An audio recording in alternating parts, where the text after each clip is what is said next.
va pas être très facile. E fia la tua immagine leggera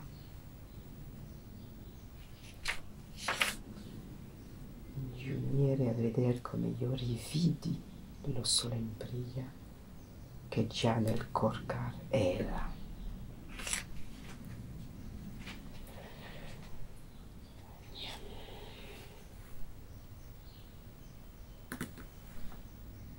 En montagne, d'humides et épaisses vapeurs.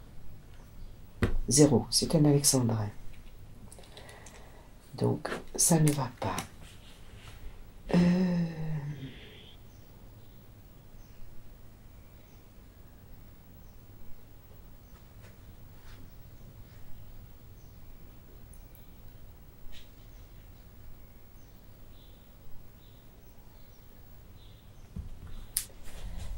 Non. Non, ça ne va pas. Je cale. Je cale sur la peau de taupe et sur la sphère du soleil.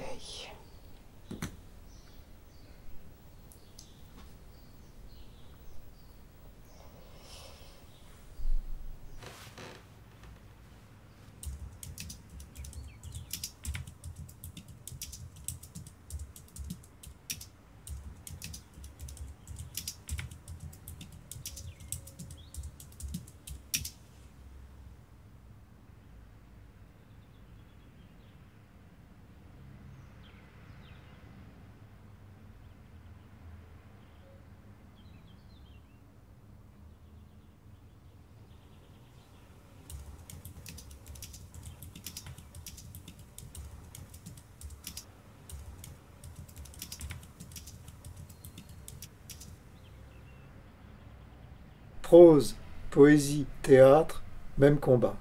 Il y a toujours des mots, des sonorités et des rythmes. C'est toujours de la musique. Un écrivain et un traducteur, c'est aussi et peut-être surtout des musiciens. Et j'ajoute le théâtre parce que tout ça pour moi c'est profondément oral. La vocation d'un texte, c'est d'être lu à haute voix. C'est là qu'il se met à vivre vraiment. Donc les livres, on les aime beaucoup, on les vénère, mais ce ne sont jamais que des partitions. Ce lien originel entre poésie et musique, les Grecs l'ont conservé davantage que nous, par exemple. Pendant des siècles, ils ont eu pratiquement pour seule poésie des chants populaires qui étaient toujours chantés et très souvent dansés. Ce qui évidemment, pour le traducteur, est une invitation à faire chanter et danser les mots. Et j'ai eu la chance, pratiquement dès le début, de traduire certains de ces chants et ils continuent de m'accompagner, j'y reviens de temps à autre. Et puis en Grèce, au XXe siècle, il y a eu ces merveilleux chants rebetika qui sont l'équivalent grec du blues américain, du tango argentin, du fado portugais, des chansons qui ont non seulement des musiques envoûtantes, mais des paroles parfois superbes. Et puis la poésie chantée continue d'être très populaire en Grèce, puisque on voit maintenant de nombreux poètes mis en musique de façon souvent admirable. C'est ainsi, par exemple, que des grands poètes comme Kavafis ou Kariotakis élargissent encore leur audience. Et pour le traducteur, c'est un défi et c'est un plaisir que de traduire justement pour la scène, pour que les textes soient entendus, puisque dernièrement je participe dès que je peux à des concerts lectures où mes traductions sont lues par moi-même avant qu'on les entende dans la version originale et en musique. Biliolidé, Paul Auster, Catulle, Ovide, cet ensemble peut paraître un peu disparate. Pourtant, je sais que tous ces ouvrages, pour moi, comportent une constante qui m'habite, c'est le souci de toujours respecter la musicalité propre à chaque poète. Ça a été vrai pour tous, bien sûr, mais encore plus lorsque j'ai découvert l'œuvre de Guido Cavalcanti, poète médiéval, contemporain de Dante, et que je me suis attelée à la traduction de textes qui imposent au traducteur, évidemment, un travail assez soutenu. Poésie versifiée, codifiée et rimée.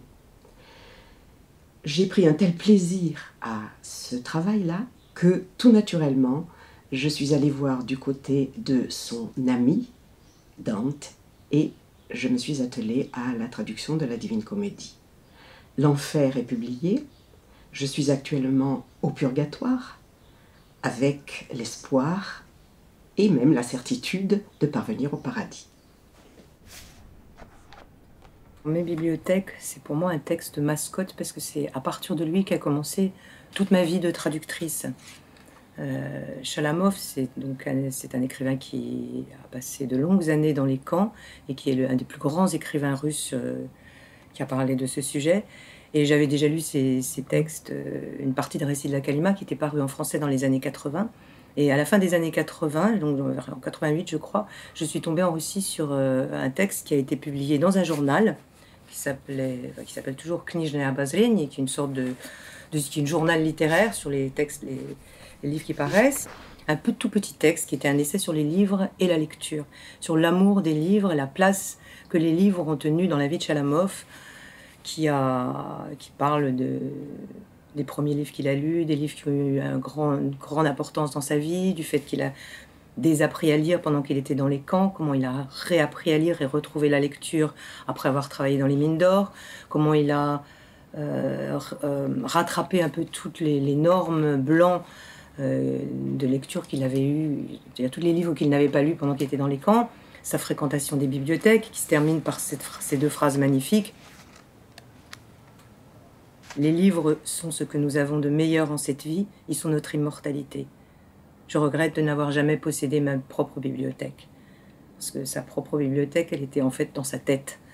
Et dans les récits de la Kalima, il y a un texte que j'ai traduit, puisque par la suite, après avoir traduit ce petit texte, j'ai traduit sa correspondance avec Pasternak, ses souvenirs sur son premier séjour dans les camps en 1929-30, qui s'appelle Vichera, ses souvenirs d'enfance, la 4e Vologda, et 2 livres des récits de la Kalima qui n'avaient jamais pas été traduits, Le Gant, les essais sur le monde du crime, et le Gant. Et dans Le Gant, il y a un texte qui s'intitule Les Nuits athéniennes.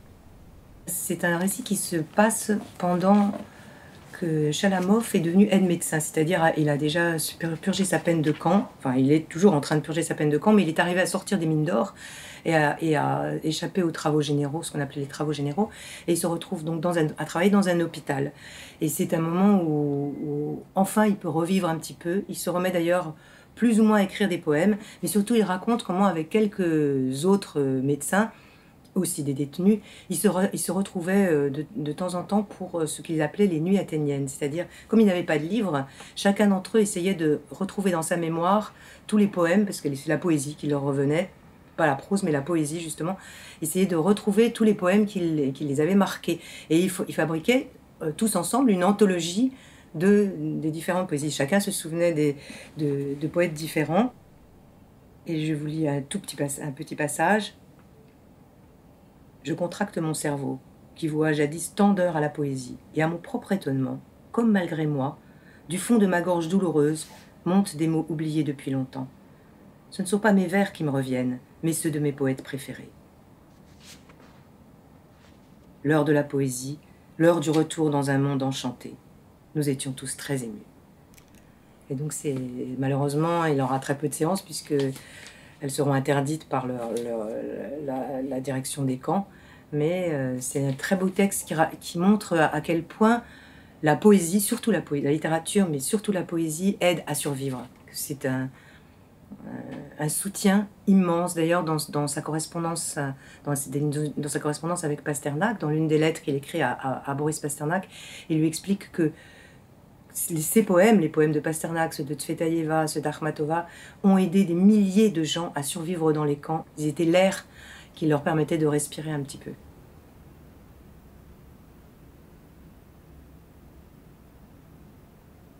Il y a un poème qui, pour moi, a une importance particulière sur le plan du travail de la traduction. C'est un poème de Kavafis. Kavafis, donc grand poète grec, le grand poète grec du début du XXe siècle, qui vivait à Alexandrie. Et dans ce poème, Mianichta, une nuit, il se souvient d'une nuit d'amour qu'il a vécue il y a longtemps dans une espèce de bouge. Alors, en grec, ça donne ceci. Η κάμαρα ήταν πτωχική και πρόστιχη, κρυμμένη επάνω από την ύποπτη ταβέρνα. Από το παράθυρο φαίνονταν το σοκάκι, το ακάθαρτο και το στενό. Από κάτω ήρχονταν οι φωνές κάτι εργατών που έπαιζαν χαρτιά και που γλεντούσαν. Και εκεί, στο λαϊκό, το ταπεινό κρεβάτι, είχα το σώμα του έρωτος, είχα τα χείλη, τα ειδονικά και ρόδινα της μέθης, τα ρόδινα μιας τέτοιας μέθης που και τώρα, που γράφω έπειτα από τόσα χρόνια, μες στο μονήρε σπίτι μου, μεθώ ξανά. Il existe actuellement 6 ou 7 versions françaises de ces poèmes, et il y aurait 1000 choses à dire pour comparer toutes ces traductions. Mais là, je voudrais me concentrer sur le dernier vers qui exerce une espèce de magie. Alors, au-delà du contenu, cette magie, elle vient, comme dans tout poème, des rythmes, des sonorités, et aussi d'un autre élément. Et c'est de cela que je veux parler. Donc je reprends ce dernier vers. Mesto monire spitimu metho xana. Donc dans ma maison solitaire, mais maison c'est aussi logis en grec. Metho, je suis enivré, xana, de nouveau. Dans les autres versions, on trouve un petit peu de tout. En général, ça donne j'en suis de nouveau grisé, je m'enivre à nouveau, je m'en enivre, pas terrible, etc. Il m'a semblé que quelque chose là nous échappait à tous. Et finalement, ce que ces traductions n'arrivent pas à rendre, c'est la brièveté extrême de cette fin, methoxana. Et en plus, en grec, ça a un poids encore plus fort. Nous, en français, tous les mots s'accentuent sur la fin. Mais ici, en grec, où l'accent varie selon les mots, il peut être sur la dernière, ou sur l'avant-dernière, ou sur l'antépénultième. Dans toute la dernière strophe, dans tout le poème, mais surtout dans la dernière strophe, et encore plus dans le dernier vers, les mots sont accentués sur l'avant-dernière, ce qui donne un rythme, disons, balancé, assez calme. Taverna, sokaki, kato, glendusa, krevati, hili, methis, tora, tosa, chronia.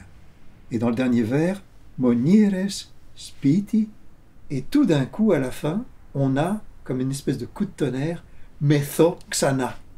Donc ces deux mots accentués sur la dernière ont été préparés par toute une zone où ils n'étaient pas là. Donc pour rendre ça, il n'y avait pas 36 solutions, il fallait être le plus bref possible. Et c'est pourquoi, après pas mal de tâtonnements, je suis arrivé à une traduction qui n'est pas vraiment mot à mot, puisque le verbe metho est devenu un nom. Ça a donné « l'ivresse revient ». J'avais à moi le corps de l'amour, j'avais les lèvres voluptueuses et roses de l'ivresse, roses d'une telle ivresse qu'en cet instant où j'écris, après tant d'années, dans mon logis solitaire, l'ivresse revient.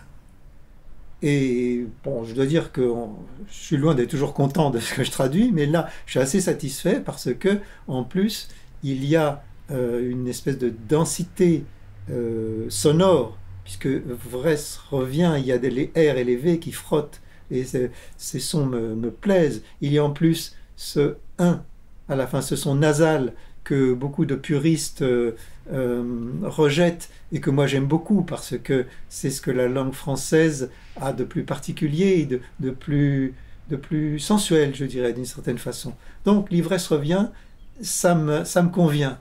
Et ce qui m'a plu dans ce travail que j'ai fait sur ce vers, c'est que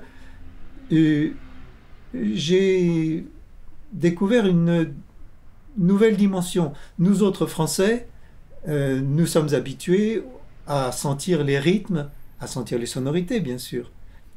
Et là, il y a un autre élément qui est l'accentuation des mots. Et j'ai eu l'impression que mon oreille française, là, faisait un petit pas en avant en arrivant à sentir quelque chose qui n'était pas dans mes habitudes, mes habitudes auditives.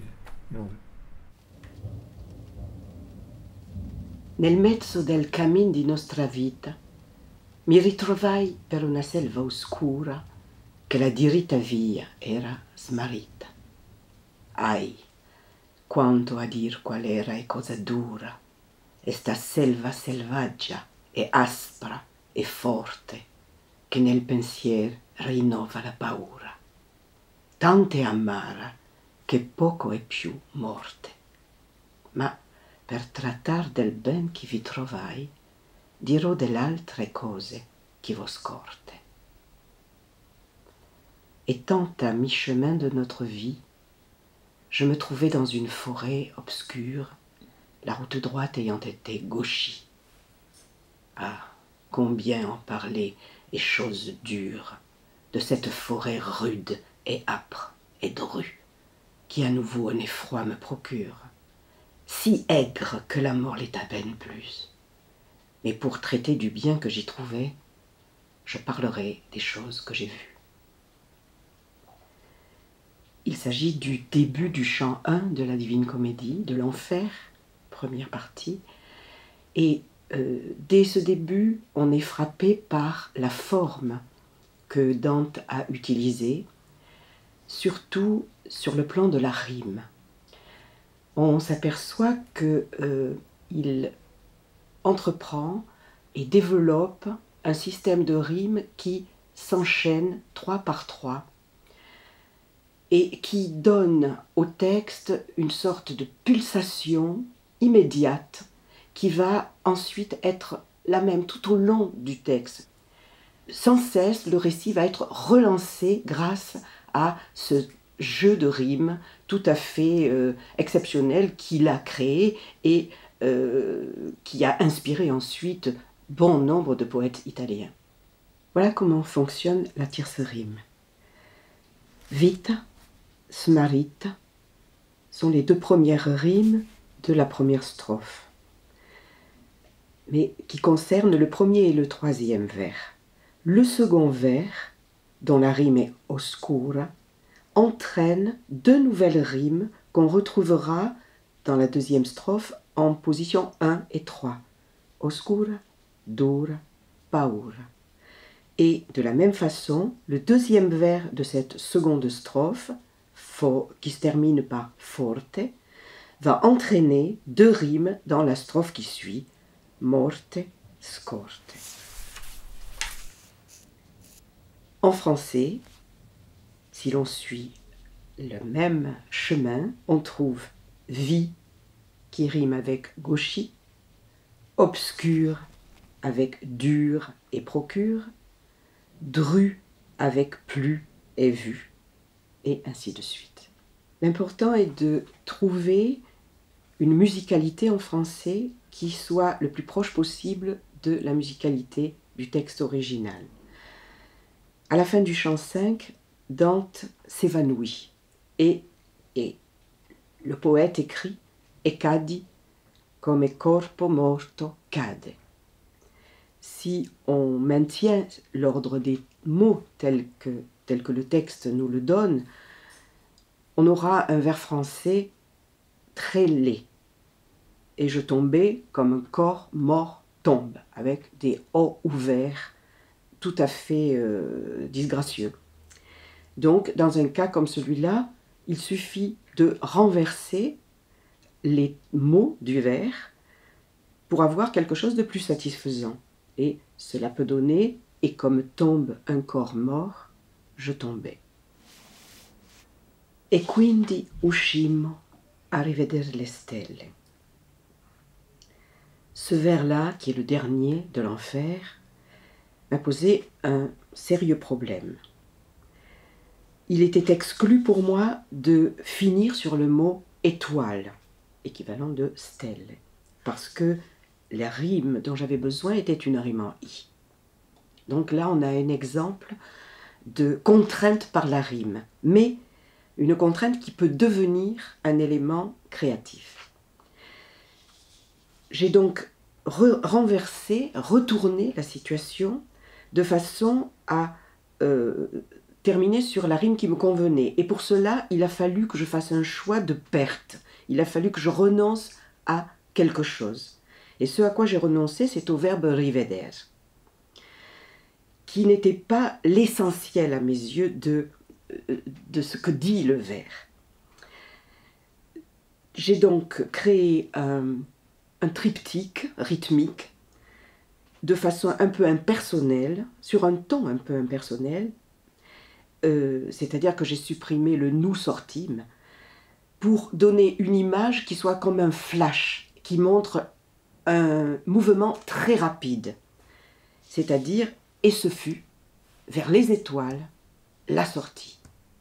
Et là, bien sûr, j'ai perdu le verbe « revoir », mais je crois que j'ai fait sentir au lecteur la façon dont Dante et Virgile accèdent enfin à la lumière de la terre.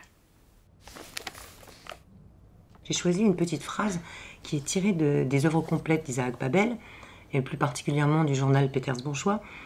Et vous allez comprendre que quand on aborde un texte en prose, il faut le traiter comme de la poésie, en fait, surtout quand on a affaire à un grand écrivain. En russe, il y a 7 mots, 8 si on considère aussi la petite préposition « dans » qui se dit en russe par la lettre V. Полдень синий в своей ослепительности звучит тишиной зноя. Donc en 7 mots, il dit, mot à mot, midi, bleu dans son éblouitude, bleu dans le fait d'éblouir, résonne du silence de la chaleur torride. D'abord, il faut comprendre ce que ça veut dire, parce que c'est une image absolument magnifique en russe, mais qu'est-ce qu'elle veut dire en réalité?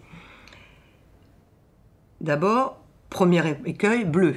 En russe, il existe 2 mots pour le mot bleu, bleu foncé ou bleu clair. Là, il a pris bleu foncé ou bleu éclatant, qui est le ciel, la couleur du ciel à midi en plein été. Ensuite, bleu dans son éblouitude. C'est un mot qui n'existe pas en français, que j'ai créé pour vous le faire comprendre, parce que c'est un substantif qui est créé sur le terme éblouir ou aveugler. Ça peut être éblouir ou aveugler. En russe, selon le contexte, on traduira par l'un ou l'autre verbe. Existe aveuglement, éblouissement, le fait d'être ébloui, le fait d'être aveuglé, mais le fait d'aveugler, c'est-à-dire à la forme active, n'existe pas en français. En russe, il existe. Donc, bleu dans son éblouitude, résonne, là, résonne ou teinte. Il résonne du silence, le du saute en russe, puisqu'il est exprimé par un K. Il résonne du silence ou du calme, d'une chaleur torride. En russe, c'est le mot znoe, très court. En français, il existe le mot canicule, qui est très long et pas très joli, à mon avis, mais qui exprime que c'est une chaleur torride. C'est pas juste une chaleur toute simple, c'est une chaleur torride de plein été. Donc qu'est-ce que je vais être obligé, ne serait-ce que pour rendre la concision de l'image, je vais être obligé de sacrifier quelque chose. Est-ce que je vais sacrifier bleu, je vais dire bleu tout court, je sacrifierai qu'il est foncé ou éclatant. Est-ce que je vais dire chaleur tout court, est-ce que je vais sacrifier le torride?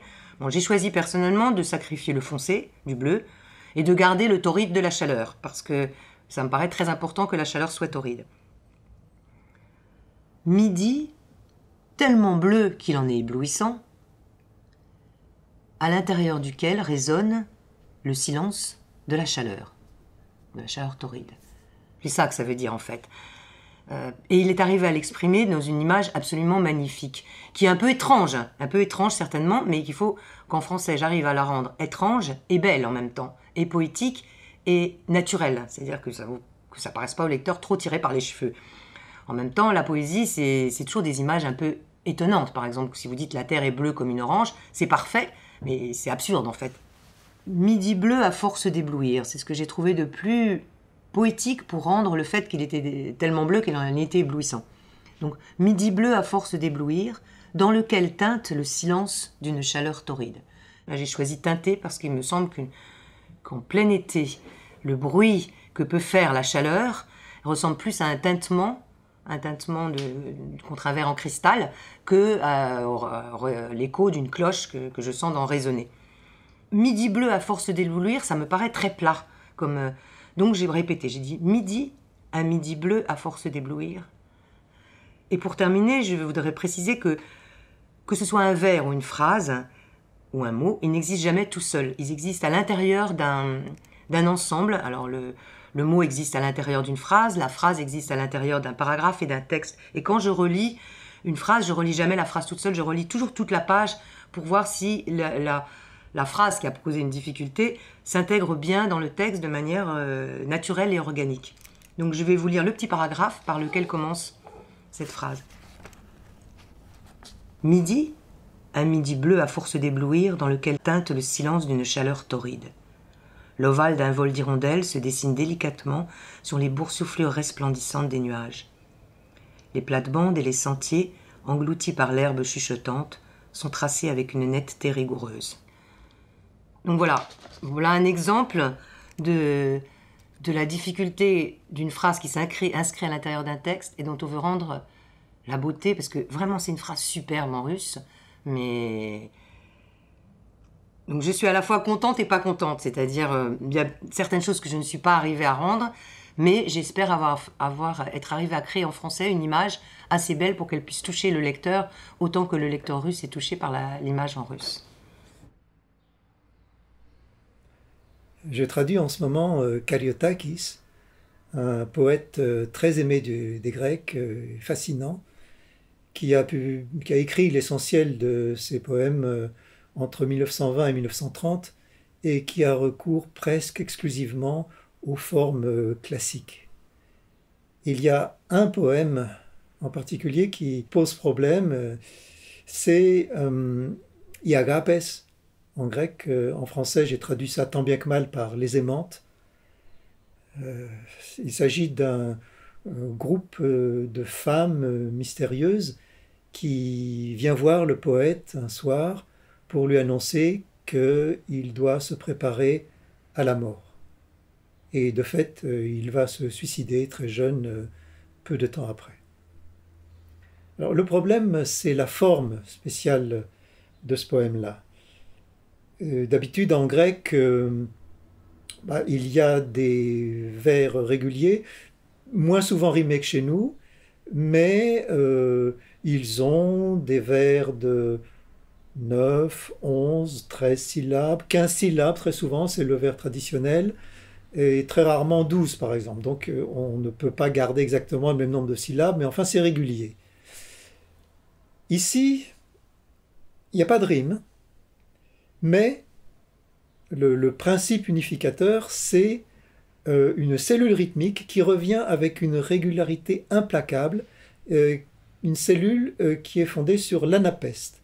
L'anapeste, c'est 2 brèves et une longue. Ti-ti-ta, ti-ti-ta.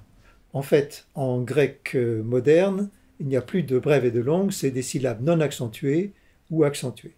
Ti-ti-ta. Exemple, je prends le vers qui revient, qui résume le discours des femmes, qui est une sorte de refrain. Ένα θάνατο πάρε και δώσε. Il y a une syllabe muette à la fin, mais elle ne compte pas plus que pour nous, les muets finaux. dans les vers. Et ce poème m'a donné un mal de chien, curieusement, sans doute parce que mon oreille n'est pas formée à ce genre de rythme. Nous comptons les syllabes tout bêtement. Nous n'avons pas ce système de brèves et de longues.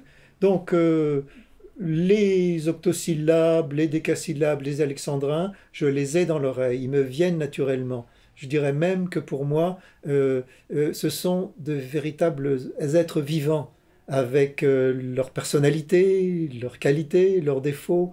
Ce sont des amis, quoi. On travaille ensemble depuis tant d'années. Ici, donc, paysage nouveau, inconnu. Alors, l'essentiel en traduction, c'est d'adapter la difficulté à nos capacités. Il faut être exigeant, mais pas trop, parce que là, on se casse la gueule. Donc là, j'ai essayé, je n'ai pas pu maintenir le rythme, ta-ta-ta, ta-ta-ta, ta-ta-ta, avec une précision totale. Donc, j'ai fait ce qu'on fait toujours en traduction, on sauve les meubles. Donc j'ai tenu à ce qu'il soit présent dans un certain nombre de vers, et en particulier dans les vers clés, comme la mort vient, reçoit là, donne là. 1, 2, 3, 1, 2, 3, 1, 2, 3. Et de même, au début du poème, j'ai tenu à ce que les 3 premiers vers commencent par cette cellule-là. Un beau jour, sans un mot, tristement. Et on arrive au 4e vers où la formule apparaît ensemble, dans l'ensemble du vers. Voleront apeurés dans ma chambre. D'autre part, il n'y a pas de rime, donc on pourrait se dire, très bien, on ne va pas se fatiguer. Erreur. Non, parce que, à l'usage, je me suis aperçu que si j'abandonnais complètement les rimes, il manquait quelque chose. Pour 2 raisons. C'est que, d'une part, le français a les rimes dans l'oreille. Il l'associe automatiquement au poème. Et un poème sans rime, ça fait nu. D'autre part, comme j'avais lâché un peu de lest sur le plan rythmique, il fallait d'une certaine façon que je compense. Il ne fallait pas non plus que je m'astreigne à un système de rimes contraignant, parce que là, ça aurait été une espèce de trahison. Donc, j'ai adopté, comme souvent en traduction, un moyen terme, à savoir un système, un réseau d'assonances. D'assonances, c'est-à-dire que c'est pas toute une syllabe ou plusieurs syllabes qui riment, c'est juste une même voyelle qui apparaît, avec des consonnes différentes.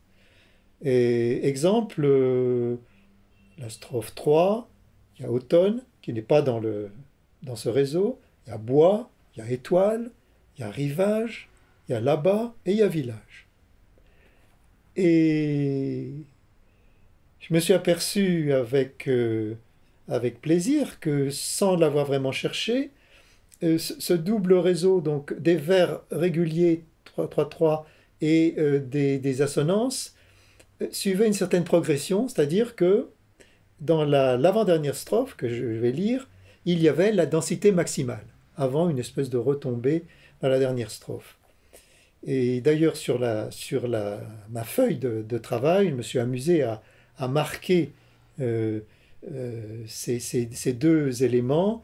Il y a sur une colonne des signes égaux qui indiquent les vers réguliers et la lettre A qui indique justement les assonances.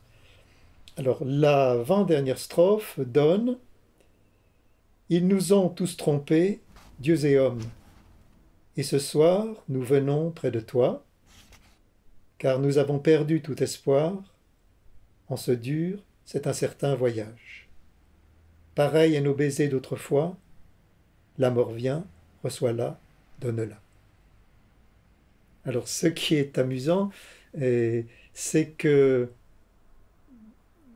au cours du poème, ce qui se passe, c'est que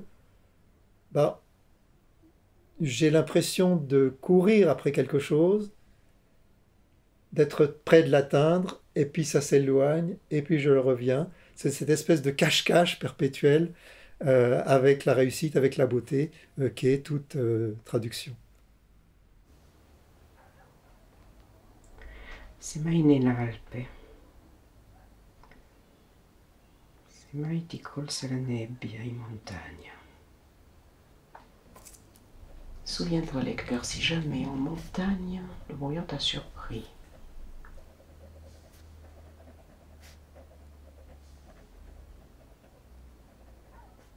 Comme lorsque les vapeurs humides et épaisses, puisqu'on est dans le brouillard, humide et épaisse, commençaient à se répandre. Se répandre. Alors, quand ces vapeurs, la spera del sol debilemente entra per essi.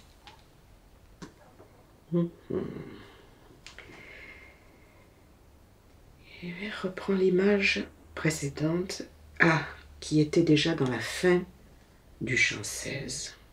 Alors, chant 16. J'avais traduit « Vois l'aube qui perce à travers la fumée, déjà blanchoyée, et je dois partir, l'ange est là, avant d'être repéré. » Il repartit ne voulant plus mourir. Alors, en relation avec ça, Dante commence son nouveau chant par cette image de spera, qui signifie rayon lumineux. Les rayons du soleil entrent faiblement par les vapeurs, à travers les vapeurs de nouveau, traversent les vapeurs, traversent faiblement les vapeurs. Et pour le moment, je ne vois pas les rimes s'annoncer. Mon lecteur, là, qui pourrait faire rime, est trop loin. Donc, si un jour le brouillard t'a surpris,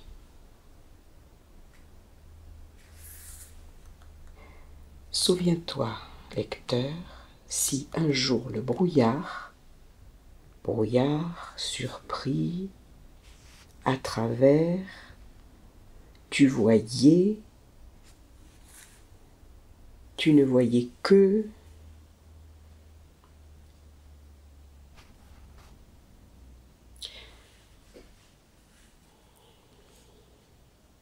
souviens-toi, lecteur, je n'ai pas d'autre possibilité que de commencer comme ça.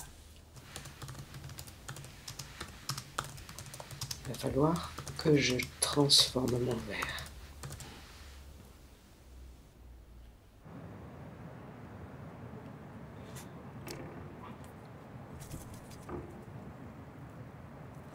Le ciel est à demi englouti par la nuit, se lève une lueur là-bas vers l'Occident. Ralentis, ralentis, au soir de notre vie, demeure, demeure encore, enchantement. Le sang peut bien couler dans nos veines plus froids, dans nos cœurs toujours brûlera la tendresse. Ô toi, dernier amour, tu es à la fois suprême bonheur et suprême tristesse.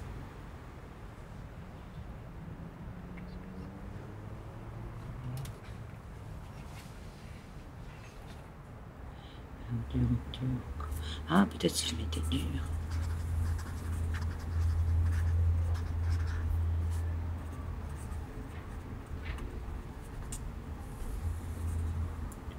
Non, c'est pas joli. Dur, dur encore, c'est pas joli. Demeure, demeure, c'est plus joli quand même.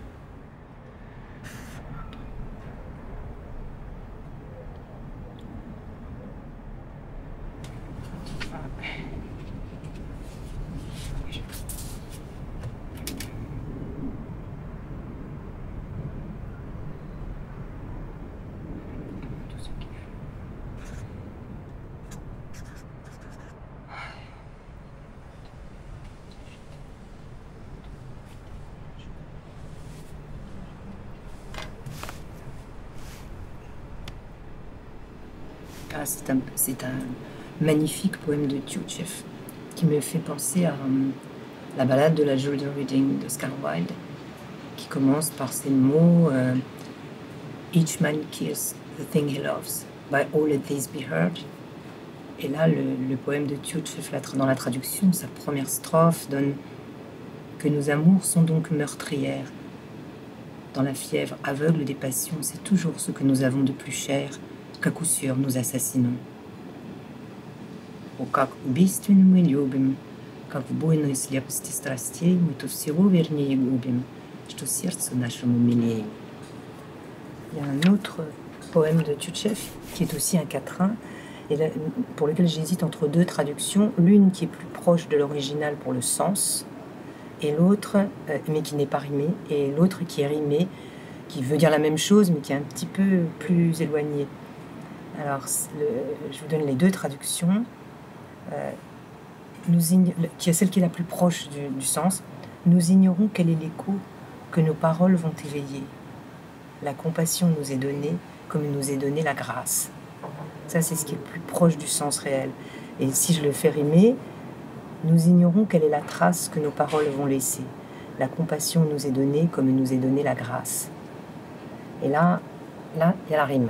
Mais dans le texte russe, c'est l'écho, c'est-à-dire c'est un bruit. C'est les paroles font écho dans l'âme de quelqu'un d'autre. Nos paroles font écho. Et là, je sacrifie le son pour dire la trace et faire rimer trace avec grâce. Donc là, j'hésite entre les deux. Qu'est-ce qu'il faut sacrifier? Ou une toute petite dérivation du sens, ou la rime. Donc voilà.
Le chef d'orchestre Claudio Abbado disait à ses musiciens « Il vaut mieux avoir la partition dans la tête que la tête dans la partition ». C'est un conseil dont j'ai plaisir à faire ma devise. Exemple.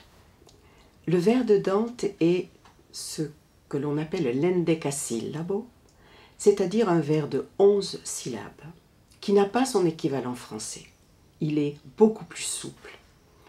Et à cause de l'accentuation de la langue italienne, il se trouve que l'oreille française entend 10 syllabes lorsqu'il y en a 11, la dernière étant inaccentuée.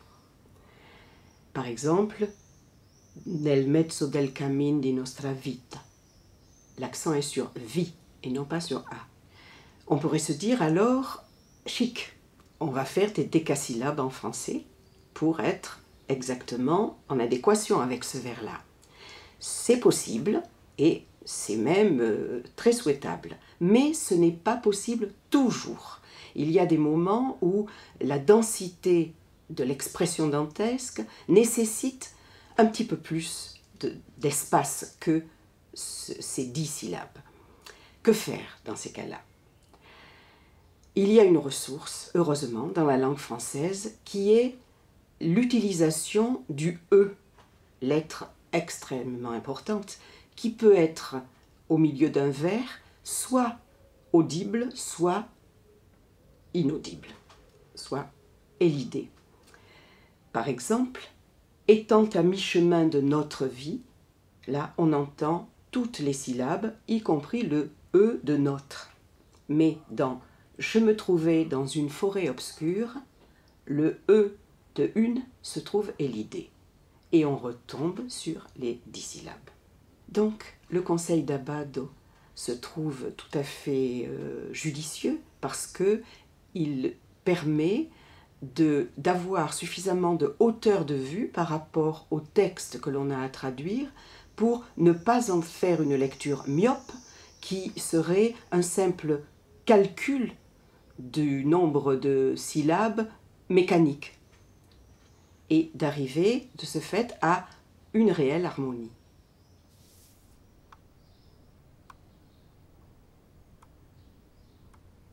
C'est toujours au nom de l'harmonie que j'ai été parfois amenée à faire quelques entorses aux règles classiques de la versification.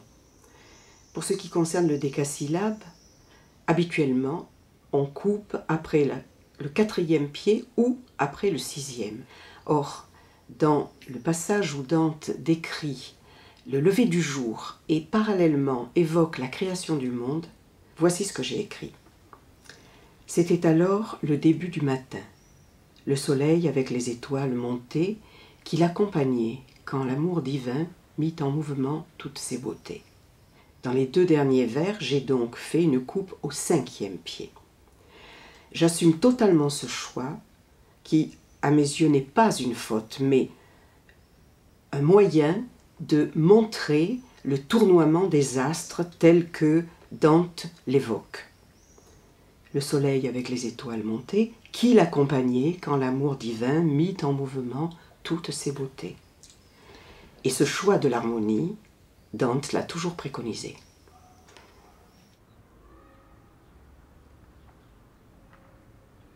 Svetlana Alexievitch, c'est un auteur que je connais depuis plus d'une vingtaine d'années. J'avais traduit à l'époque, donc il y a 20 ans, un livre qui s'intitulait Ensorcelé par la mort, qui était le noyau, qui a servi de noyau à La fin de l'homme rouge. Et c'était un livre que je trouvais extraordinaire, que j'avais très envie de traduire. Mais il s'est trouvé que cette traduction m'est tombée dessus juste après 3 années passées avec Babel, qui est un des plus grands écrivains russes, un immense styliste, qui écrit dans une langue extraordinairement subtile et ciselée, très difficile à traduire, mais c'est un défi extraordinaire et un véritable plaisir. Et quand j'ai commencé à me lancer dans La fin de l'homme rouge, j'ai trouvé que c'était un livre trop simple et trop facile, et du coup ennuyeux à traduire. Enfin, pas ennuyeux en lui-même, mais ennuyeux à traduire. Et pour aborder cette traduction, il a fallu que je comprenne quels étaient les défis qu'elle me posait et quelles étaient ses difficultés. En particulier 2. L'une était le fait que c'est un livre qui est un recueil de témoignages qui ont été enregistrés sur magnétophone et que l'auteur a donc retranscrit sur papier, qu'elle a un peu travaillé, enfin, qu'elle a beaucoup travaillé, de manière à en faire un livre. Et en tant que traducteur, on se rend compte très bien du travail que ça a demandé de donner une impression d'oralité. Parce que si vous retranscrivez quelque chose, un monologue enregistré, que vous le retranscrivez tel quel sur le papier, ce sera absolument illisible. Donc ça demande, pour que ça devienne lisible et vivant, ça demande un immense travail. Donc il fallait que je comprenne quel travail elle avait fourni en russe, et ensuite que je trouve le moyen, plutôt que je comprenne comment en français on fait pour rendre le langage oral, le langage parlé. Et il y a quelques petits trucs comme ça, par exemple, on ne dit jamais nous en français quand on parle, on dit on remplace le nous par le on fait des élisions, par exemple on enlève le ne de négation. Au lieu de dire « je ne viendrai pas », on dit « je viendrai pas ». On ne dit pas « cela », on dit « ça ». Donc il y a plein de petits trucs de ce genre. Il y a aussi toute la ponctuation qu'on utilise quand on écrit un texte, enfin quand on l'écrit. Par exemple les points, les exclamations, les points de suspension, les points d'interrogation, tout ça, ça rythme la phrase. Ça lui donne une musique. Parce que ça aussi, l'équilibre et la musique d'une phrase donne une impression d'oralité, ou au contraire, c'est très souvent des phrases courtes. Donc ça, c'était le premier défi. Le deuxième, c'est le fait que chaque personnage a une voix, puisque ce sont des monologues, plus d'une vingtaine de monologues, qui sont prononcés par des gens complètement différents, de milieux sociaux totalement divers, par exemple des gens très simples, des intellectuels, des anciens communistes, des dissidents, des jeunes, des vieux, des gens de la province ou de la capitale. Donc, par exemple, un vieux général soviétique, une intellectuelle de Moscou, une jeune fille d'une vingtaine d'années qui vient de province. Tous ces gens ont des voix et des intonations différentes. comment on va leur donner à chacun, leur voix à eux, qui est rendue, quand vous écoutez quelqu'un, elle est rendue par les mimiques, par l'expression, par tout le langage non verbal. Comment on va faire pour le rendre, de manière à leur donner à chacun leur voix personnelle. Donc ça, et une fois que j'ai compris que c'était les deux défis qui étaient posés dans ce livre, c'est devenu un plaisir à traduire. J'ajouterais d'ailleurs que le fait que elle parle d'une époque, les années 80, 70, 80, qui est une époque que j'ai connue. Moi, j'ai vécu en Union soviétique à ce moment-là, qui fait que même la réalité dont elle parle, je sens les odeurs dont elle parle aussi. Donc ça, je pense que ça m'aide beaucoup. J'ajouterais aussi que pour traduire le langage oral, hein, il faut lire à haute voix. Enfin, c'est comme les pièces de théâtre, c'est-à-dire il faut que ce soit quelque chose de... Il faut arriver à rendre le naturel, donc quelque chose qui sort naturellement de la bouche de quelqu'un. Par exemple, je vous prends un des monologues qui m'a causé le plus de plaisir, c'est celui d'une vieille paysanne qui est dans son village et qu'on vient poser des questions sur son voisin qui s'est suicidé. Donc elle accueille la personne qui vient lui poser des questions avec méfiance, et puis elle commence à raconter un petit peu, puis elle se laisse aller à des commentaires, et finalement elle se confie, et tout ça dans une langue extrêmement savoureuse, très simple, enfin à la fois simple, mais pas si simple que ça. Et elle commence par exemple par la phrase, en russe c'est « Чужие люди, что вам надо? Ходят и ходят ». Mot à mot, c'est « Vous, étrangers, qu'est-ce qu'il vous faut ?» Il marche et il marche, pour montrer le fait que ça dure. J'ai traduit par « Vous n'êtes pas d'ici, vous, qu'est-ce que vous voulez ?» Что вам надо? Qu'est-ce qu'il vous faut? En français, on ne dira pas ça. Quelqu'un de simple ne dira pas qu'est-ce qu'il vous faut. Qu'est-ce que vous voulez, vous? Les gens n'arrêtent pas de rôder dans le coin. C'est ça qu'elle voulait dire. Elle voulait dire que les gens, ils arrivent, ils n'arrêtent pas de passer. Donc j'ai cherché qu'est-ce qui sortirait des tripes d'une femme de ce genre de femme se trouvant dans cette situation. Ou alors, également, par exemple, elle lui dit « T'écris tout ça? Eh bien, vas-y, écris une note. Je peux t'en raconter encore. Des malheurs, j'en ai des sacs entiers. » Elle a une façon d'interpeller son interlocuteur très, très vivante. Et elle termine par une psychiatre est passée me voir. Elle m'a dit la même chose que toi maintenant. Vas-y, parle, parle. Qu'est-ce que vous voulez que je vous raconte?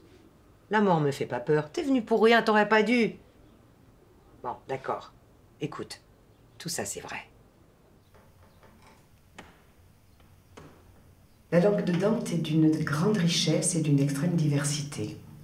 Elle est beaucoup plus accessible aux Italiens d'aujourd'hui, bien qu'elle ait 700 ans, que ne l'est notre français médiéval ou la langue de Shakespeare pour les Anglais.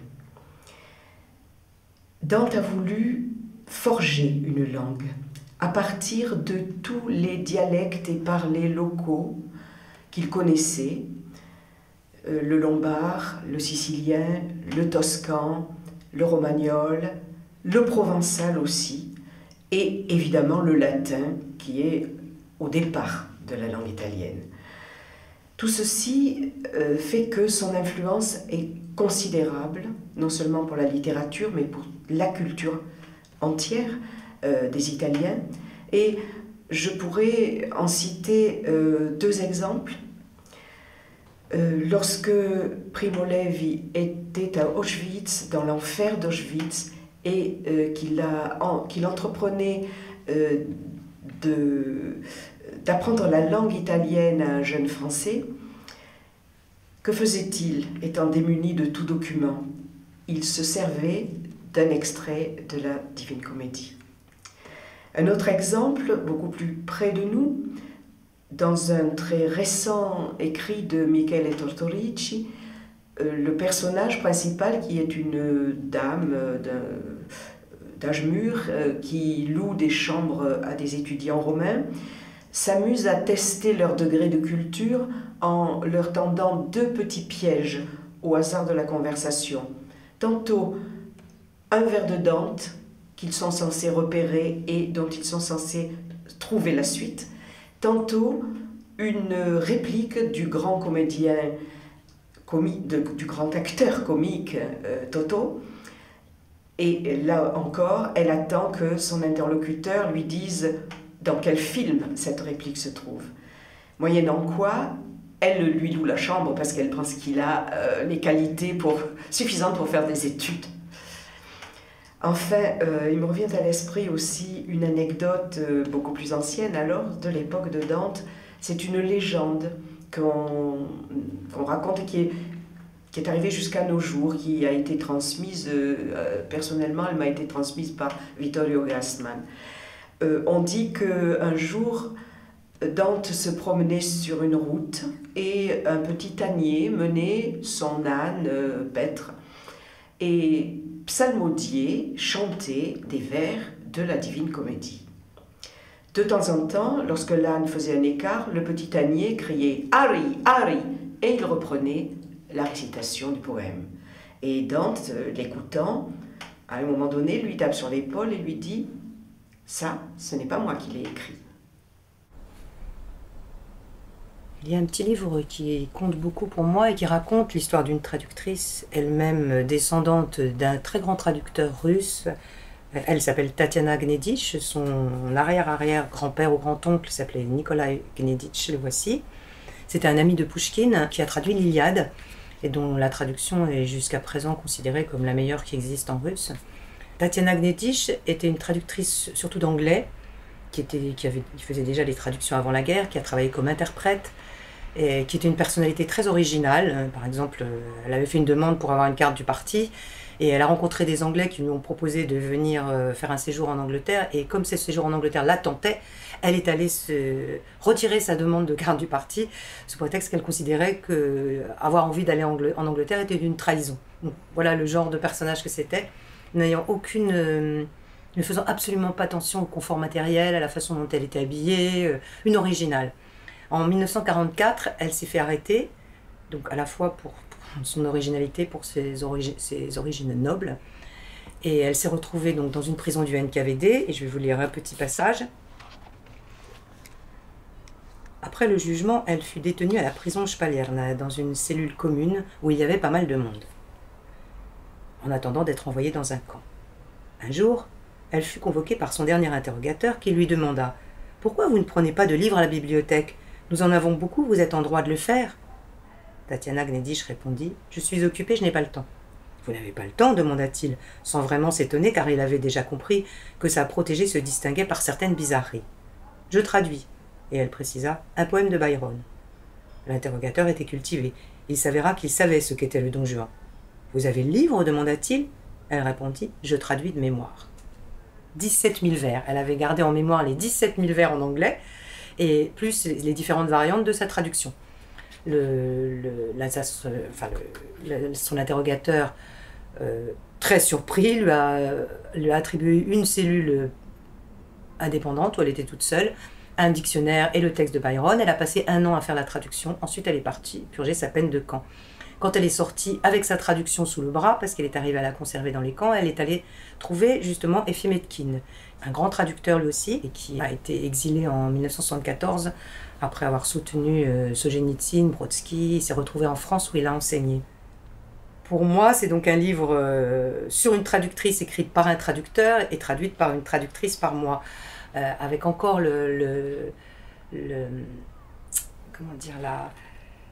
la particularité de mettre en valeur le fait qu'elle a vécu avec le poème de Lord Byron pendant des mois et des années.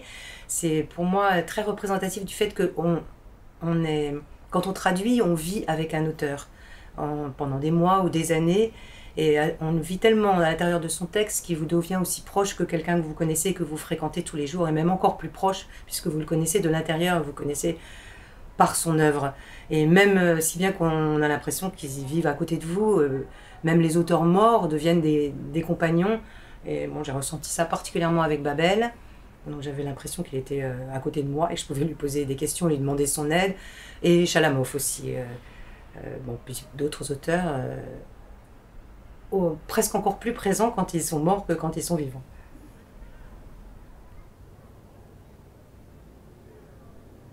Kostas Kariotakis, seulement.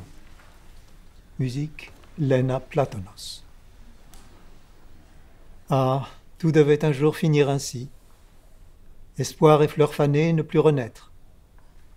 Frêle vaisseau, les années s'éloigner, s'éloigner, disparaître.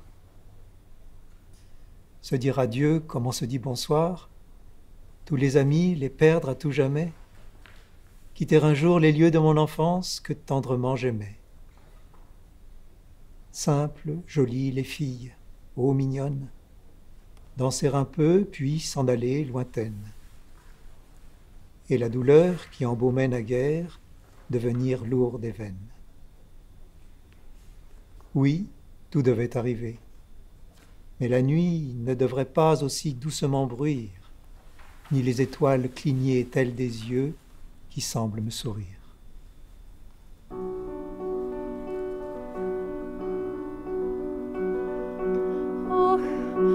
Όλα έπρεπε να έρθουν καθώς ήρθαν οι ελπίδες και τα ρόδα να μ' αδείσουν, βαρκούλες να μου φύγουνε τα χρόνια, να φύγουνε να σβήσουν. Έτσι όπως σε χωρίζαμε τα βράδια, για πάντα να χαθούνε τόσοι φίλοι, τον τόπο που μεγάλωνα παιδάκι, να αφήσω κάποιο δίλη. Ωραία κι απλά κορίτσια, αγαπούλες, η ζωή να μου τα πάρει χορογύρος. Ακόμη ο πόνος άλλοτε που ευώδα να με βαραίνει στήρος. Όλα έπρεπε να γίνουν, μόνο η νύχτα δεν έπρεπε γλυκιά. Έτσι τώρα να είναι, να παίζουνε τα αστέρια κι σαν μάτια και σαν να μου γελάνε.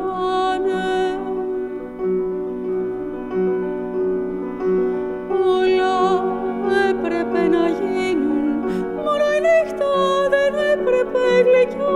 Έτσι τώρα να είναι, να παίζουνε τα αστέρια κι σαν μάτια και σαν να μου γελάνε.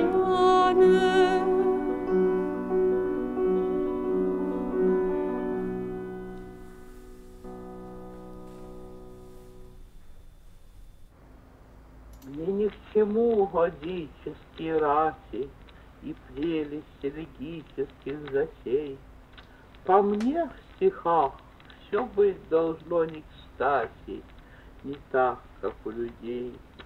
Когда бы вы знали, из какого ссора растут стихи, не ведая стыда, как желтый одуванчик у забора, как лопухи или беда. Сердитый оклик, дегтя запах свежий, таинственная плесень на стене, и стих уже звучит задорен, нежен, на радость вам и мне.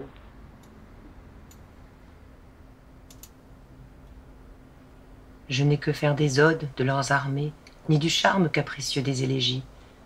Pour moi, tout dans les vers doit mal tomber, rien ne doit être comme il faut. Si vous saviez de quel débris se nourrit et pousse la poésie sans la moindre honte, comme les pissenlits jaunes, comme la roche ou la bardane au pied des palissades. Un cri de colère, l'odeur du goudron frais, le mystère d'une tache de moisie sur un mur. Et voilà qu'un vers teinte, malicieuse et tendre, pour votre joie et pour la mienne. C'est un poème en fait très emblématique d'Akhmatova parce qu'il décrit exactement son attitude envers la poésie.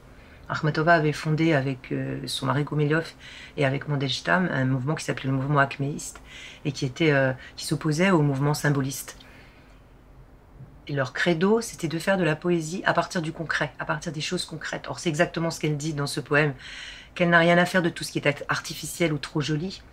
Si vous saviez de quel débris se nourrit et pousse la poésie, c'est-à-dire elle naît de n'importe quoi, de quelque chose de très quotidien, d'un cri de colère, de l'odeur du goudron, d'une tache de moisie, un peu comme Baudelaire faisait sortir la beauté des choses qui avaient l'air triviales. C'est exactement le but qu'avaient les acméistes, Akhmatova, Mandelstam. C'était faire naître la poésie, la faire sortir du cœur des choses.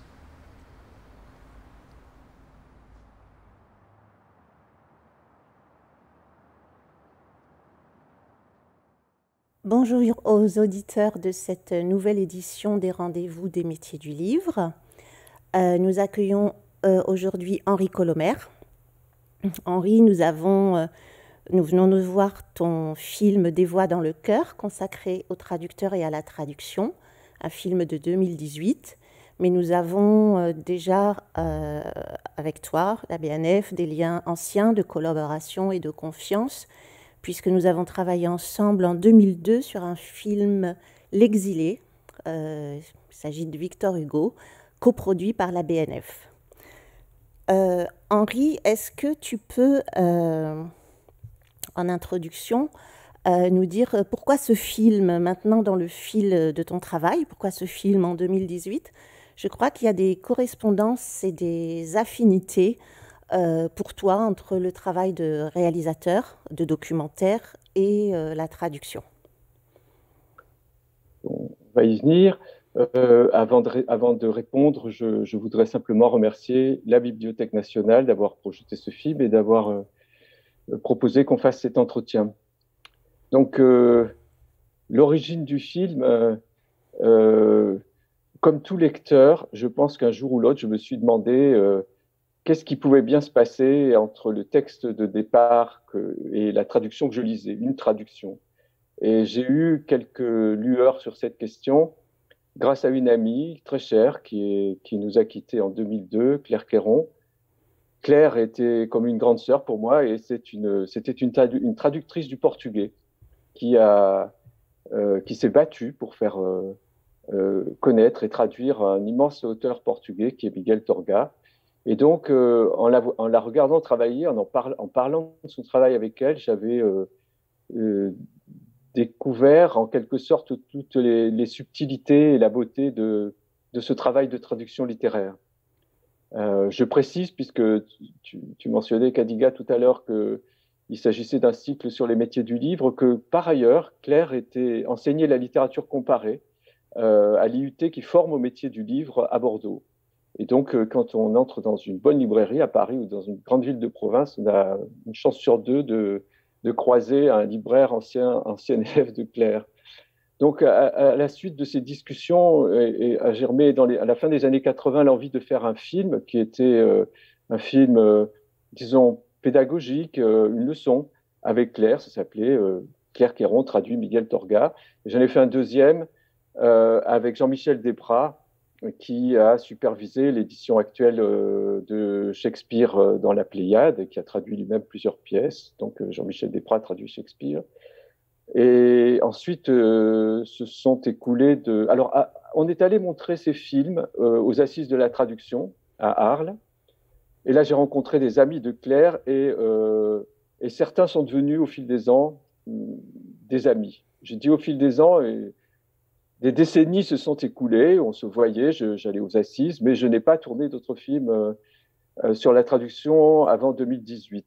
Par contre, pendant cette période, j'ai tourné des films que moi j'appelle des films d'atelier, qui étaient des portraits d'artistes ou d'artisans, que je tournais sur une assez longue durée, dans un climat d'intimité, en essayant d'être au plus près de leurs gestes, de leur travail, du détail de leur travail. Voilà. Alors je l'ai fait avec un plasticien photographe, Jean-Michel Fauquet, où on le voit construire un objet qu'il va photographier ensuite. Je l'ai fait avec des facteurs de clavecin et les jeunes musiciens qui venaient souvent dans leur atelier, qui jouaient leurs instruments. Et je l'ai fait aussi d'une autre façon avec mon ami Pierre Bergougnoux, dont tout le monde sait qu'il est écrivain, mais qui est aussi sculpteur. Et après avoir fait ces films, je me suis dit qu'au fond, ce type de dispositif était peut-être adapté pour traiter la littérature autrement que d'une façon très, très, très surplombante, comme ça, très générale. Mais on a toujours du mal à savoir ce qui se passe vraiment dans la tête d'un écrivain ou d'un poète ou d'un dramaturge qui écrit. Par contre, les traducteurs il y a un aspect vraiment très visuel pour quelqu'un qui filme dans leur travail. On fait toujours ce geste. Oui. Je finis, mais oui. Il y a un texte de départ, un texte d'arrivée, et entre les deux, des choix qui peuvent être montrés et éventuellement commentés. Voilà la genèse un peu longue de cette affaire. Voilà. On arrive justement à la question que je voulais te poser et qui est essentielle quand on a eu l'expérience de de ce film, et c'est une expérience quasi sensuelle ou sensible. Tu as réussi à donner à voir quelque chose qui prend forme comme ça, sous diverses facettes. Par quels moyens as-tu pu rendre sensible ce travail des traducteurs qui, a priori, peut sembler abstrait ou en tous les cas immatériel? Je me suis trouvé dans une situation d'intimité redoublée, parce qu'il y a vraiment le tête-à-tête du traducteur avec son texte, et moi en tête-à-tête, je filme seul quasiment tout le temps, avec les traducteurs et traductrices, avec Michel et les deux traductrices. Et il est apparu assez vite que ça serait un film de gros plan. C'est ça qui m'intéressait, c'était d'infimes choses qui font la saveur de ce travail, des nuances. C'est-à-dire que des mains qui hésitent au-dessus d'un clavier, un soupir d'insatisfaction qui tout d'un coup prend une résonance énorme, des regards, des ratures rageuses. Voilà, c'était un univers de gros plan, c'était à peu près évident pour moi, puisque c'était cette intimité, cette proximité du travail qui m'intéressait. Et par ailleurs, je l'ai tourné en noir et blanc, mais ça, si je veux être franc, il ne faudra pas me pousser beaucoup pour que je tourne tous mes films en noir et blanc. J'adore le noir et blanc, j'aime l'estampe, le dessin. Quand je suis arrivé à 20 ans à Paris, j'étais à la Cinémathèque, je découvrais le cinéma muet, qui est toujours resté une référence incroyable pour moi. Et donc, voilà, ça c'est une considération générale.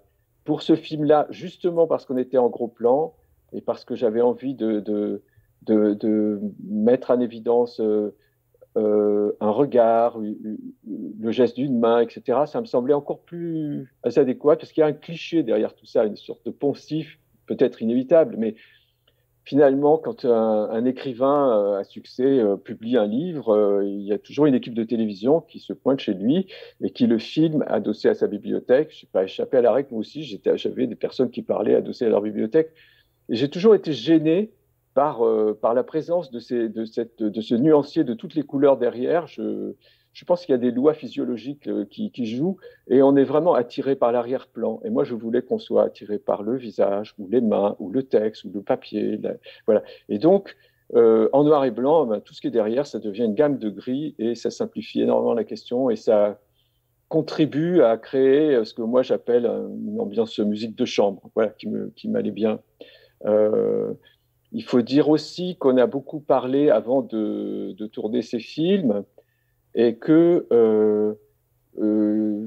j'ai dessiné pour moi un peu une forme qui était de commencer d'abord dans le vif du sujet, c'est-à-dire de les voir en train de chercher. Ce qu'ils m'ont laissé faire, c'est pas évident d'avoir quelqu'un derrière son dos avec une caméra qui est là, qui vous filme pendant que vous êtes en train de trouver ou de pas trouver.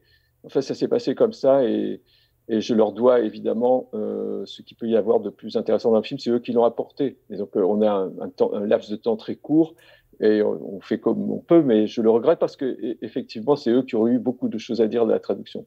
Donc j'ai pensé qu'on commencerait tout de suite en les voyant travailler, chercher, puis qu'il y aurait un moment où ils parleraient plutôt de traduction essentielle pour eux, qui leur ont révélé quelque chose, ou qui étaient des moments clés de leur travail. Donc ils en parlent dans un après-coup, pas trop lointain d'ailleurs, c'est souvent des traductions récentes. Et je pensais, pour pas lasser dans cet après-coup, revenir à des moments sur le vif au milieu du film, ça, par exemple quand on voit Sophie sur son balcon, etc. Et terminer par ce qui compte tellement pour eux, qui est la dimension orale, musicale de leur travail. Et pour ça, j'ai été aidé là aussi. D'une part, Daniel Robert m'a fait une petite passerelle formidable en parlant de l'importance de la tradition orale en Italie. Et c'est vrai, si vous avez des amis italiens, il n'y a pas, en dehors de l'élite cultivée, tous les Italiens connaissent des vers de Dante et parfois des pages entières.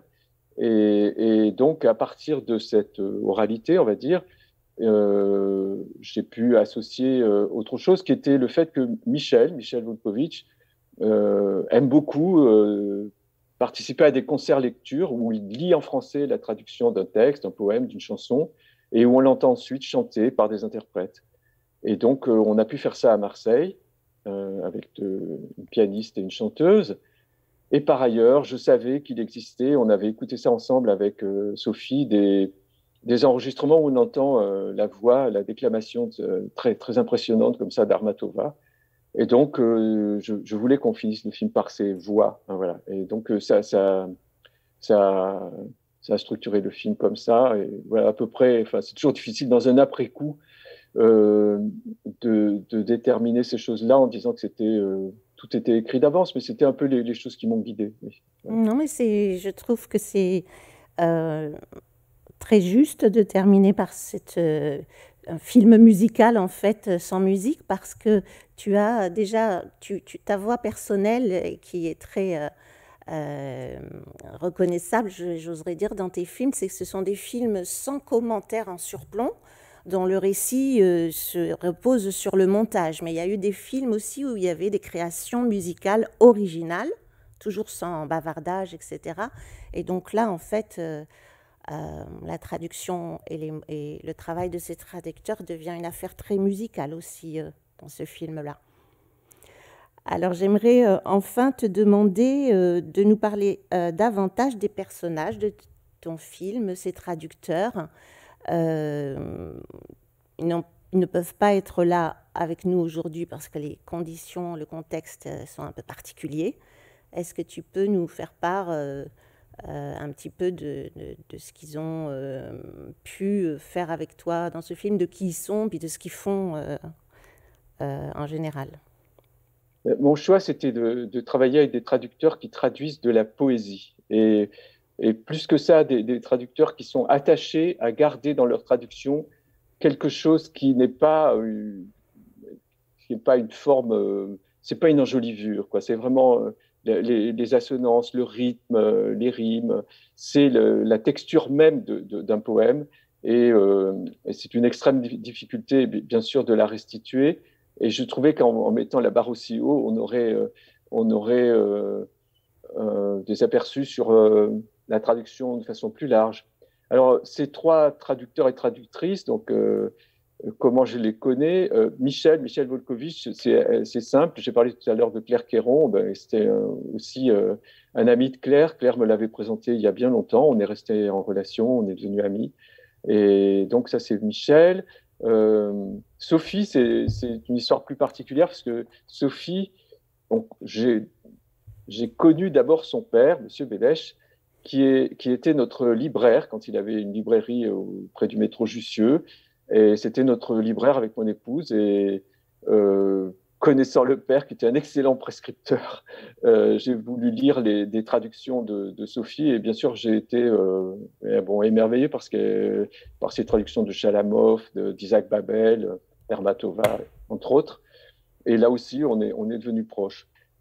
Daniel, c'était une autre histoire. Daniel vit près d'Aix-en-Provence. On ne se connaissait pas. Mais il y avait deux choses qui finalement ont fait le lien. D'abord, j'aime beaucoup le jazz.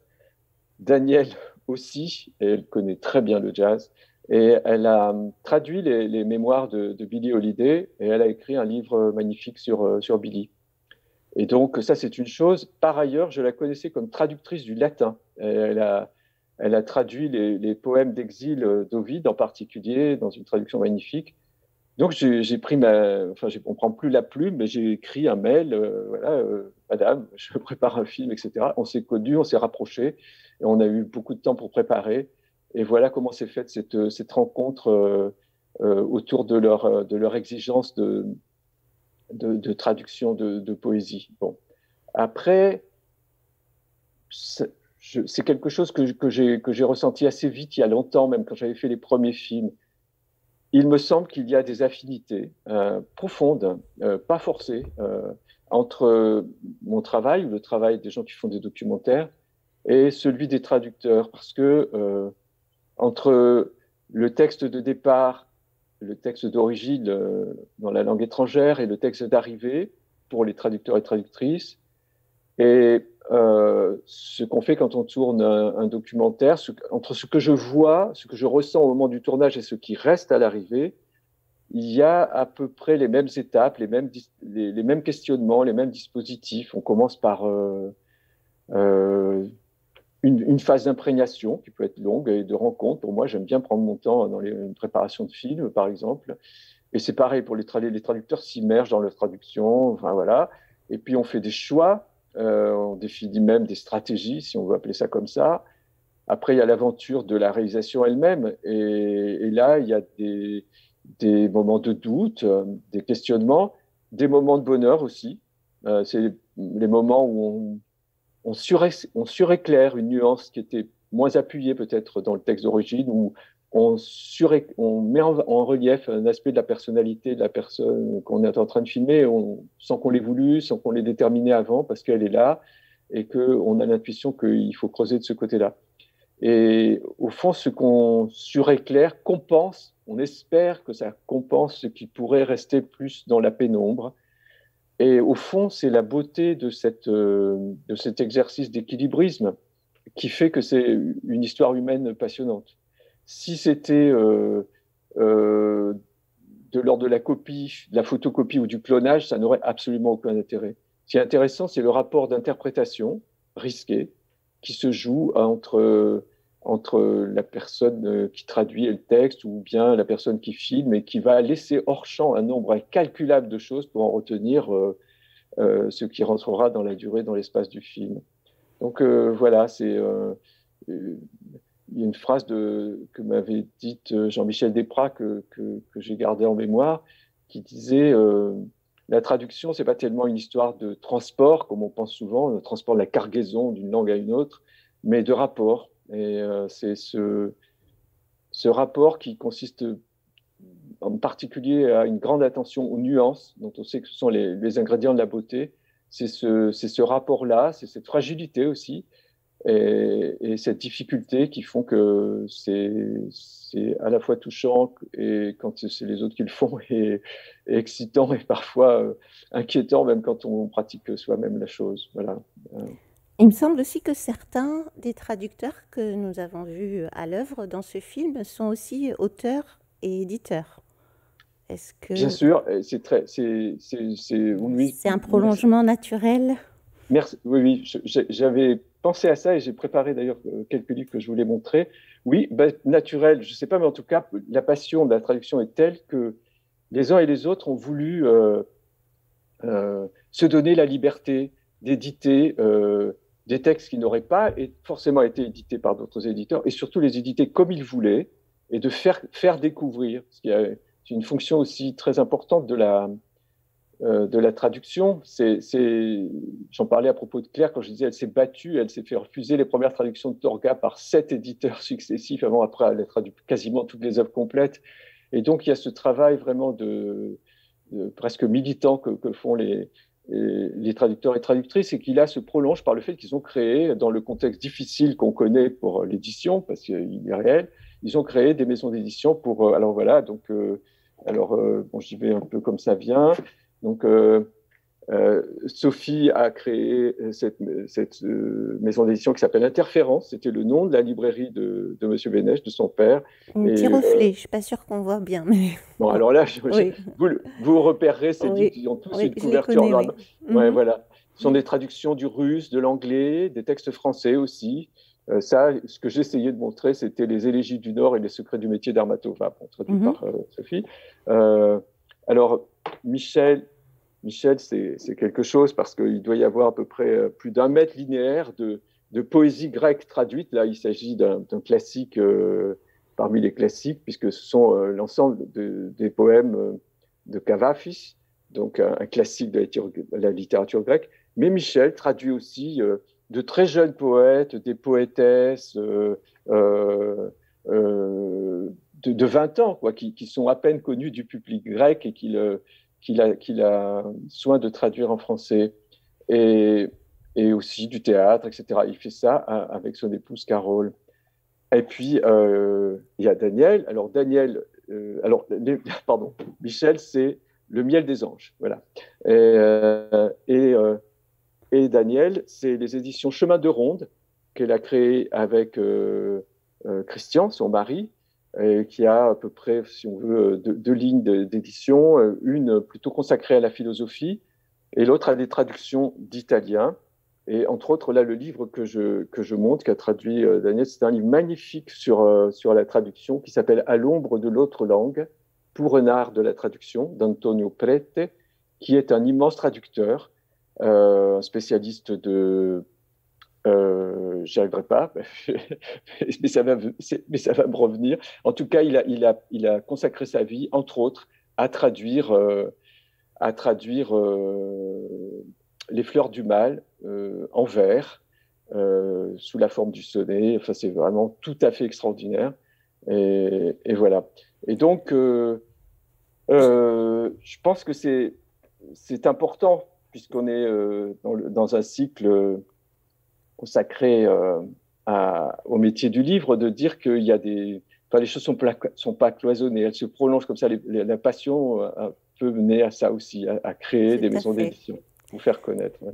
Je sais, Henri, que tu aimes finir en général par une citation, que tu es gourmand de citations et elles sont tout à fait toujours bien délivrées et à propos. Est-ce que tu as préparé pour nous quelque chose aujourd'hui ? J'ai évidemment préparé, oui, tu sais bien. Je te laisse la parole. Oui, donc ce sera ma façon de vous dire au revoir. Et c'est une citation de Michael Edwards, qui est notre académicien d'origine anglaise, grand connaisseur évidemment de Shakespeare et de notre théâtre classique, Racine en particulier, etc.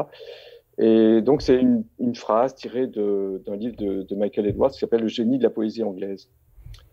Et il dit ceci: « Un vrai poème change le réel ou la façon dont nous le percevons. Une traduction également vraie change le poème en le développant dans son possible comme l'auteur n'aurait su le faire. La traduction n'est donc pas un supplément, une activité utile mais secondaire. Elle participe de la poésie. Elle représente l'étape suivante de l'acte poétique. » Voilà. Merci Henri.